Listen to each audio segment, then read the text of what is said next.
Radio Indore से प्रस्तुत है दैनिक समाचार।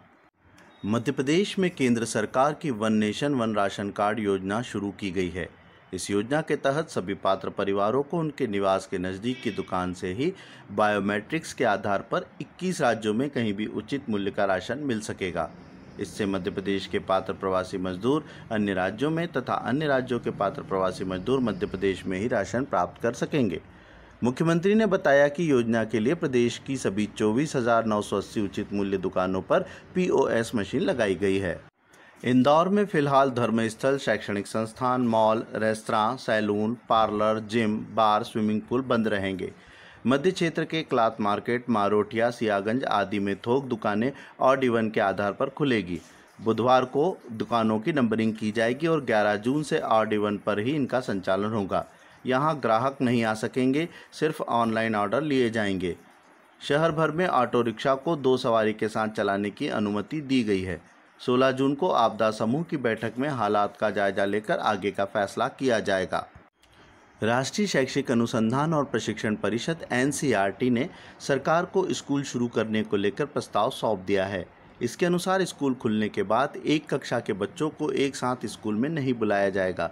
इसके लिए रोल नंबर के आधार पर, सम विषम आधार पर या 2 पारियों में बुलाने की व्यवस्था का प्रस्ताव है।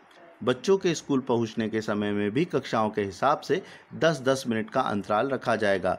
नर्सरी से 12वीं के स्कूलों को 6 चरणों में खोलने का प्रस्ताव दिया गया है। भारतीय चिकित्सा अनुसंधान परिषद ICMR ने कोरोना मरीजों के लिए सैफई चिकित्सा विश्वविद्यालय की एक नई दवा को कोरोना मरीजों के लिए उपयोग की अनुमति दे दी है। विश्वविद्यालय के कुलपति प्रोफेसर राजकुमार ने बताया कि इस दवा का नाम राज निर्वाण बटी है। एलोपैथ और आयुर्वेद के घटक से तैयार इस एलोपैथिक बटी का कोरोना के गंभीर मरीजों पर प्रयोग सफल रहा है। उन्होंने कहा कि पहले चरण में यह दवा केवल कोविड-19 अस्पतालों के लिए बनाई जाएगी। बाजार में इसकी उपलब्धता अगले चरण में हो सकेगी। कुलपति ने बताया कि ऋषिकेश के आयुर्वेदाचार्य योगीराज निर्वाण देव के साथ मिलकर इसे तैयार किया गया है। देश में दक्षिण पश्चिम मानसून निर्धारित गति से आगे बढ़ रहा है। भारतीय मौसम विज्ञान ने कहा है कि इसके प्रभाव में ओडिशा, उत्तर तटीय आंध्र प्रदेश, तेलंगाना, तटीय कर्नाटक, उत्तर कोंकण और केरल में 10 से 12 जून के दौरान भारी बारिश होने की संभावना है। इसके साथ ही महाराष्ट्र, मराठवाड़ा, विदर्भ, छत्तीसगढ़ और दक्षिण मध्य प्रदेश के कुछ हिस्सों में 11-12 जून के दौरान कुछ स्थानों पर बारिश हो सकती है। कोरोना वायरस ने विकासशील देशों के साथ साथ विकसित देशों को भी ठप कर दिया है। फिलहाल दुनिया में 9 देशों ने कोविड-19 के संक्रमण पर पूरा नियंत्रण पा लिया है। इसमें New Zealand, Tanzania, Fiji, Montenegro, Vatican City, Seychelles, Saint Kitts and Nevis, Timor Leste और पापुआ न्यू गिनी शामिल हैं। इनमें से ज़्यादातर देशों में जनसंख्या कम है, इसलिए वायरस को फैलने में रोकने में आसानी रही। इसके अलावा यहाँ के नागरिकों ने सरकार के बनाए गए नियमों का पूरी तरह पालन किया। अब कुछ फटाफट खबरें।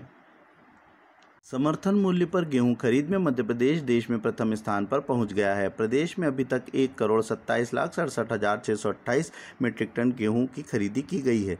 वहीं पंजाब में 1,27,67,473 मीट्रिक टन गेहूं खरीदी की गई है और वह दूसरे स्थान पर है। देश में न्यूनतम समर्थन मूल्य पर अब तक जितनी भी गेहूँ खरीदी की गई है उसमें से 33% केवल मध्य प्रदेश से हुई है। 51 यात्रियों को कुवैत से लेकर दिल्ली होते हुए मंगलवार को एक विशेष विमान इंदौर एयरपोर्ट पर पहुंचा। विमान में कुल 133 भारतीय कुवैत से आए थे, लेकिन इनमें से 82 यात्री दिल्ली में ही रुक गए। बाकी 51 यात्री इंदौर पहुंचे। ये यात्री इंदौर सहित प्रदेश के अलग अलग शहरों से हैं। मुख्यमंत्री शिवराज सिंह चौहान ने कहा है कि कोरोना काल के कारण जिन दुकानदारों के व्यापार प्रभावित हुए हैं उन्हें 10,000 रुपये तक का ऋण दिया जाएगा। ऋण का 7% ब्याज केंद्र सरकार और शेष ब्याज राज्य सरकार वहन करेगी। आज के लिए बस इतना ही। नई खबरों के साथ मिलेंगे अगले बुलेटिन में। अंतर्राष्ट्रीय, राष्ट्रीय और प्रादेशिक समाचारों को सुनने के लिए सब्सक्राइब करें हमारा चैनल रेडियो इंदौर। जय हिंद, जय भारत।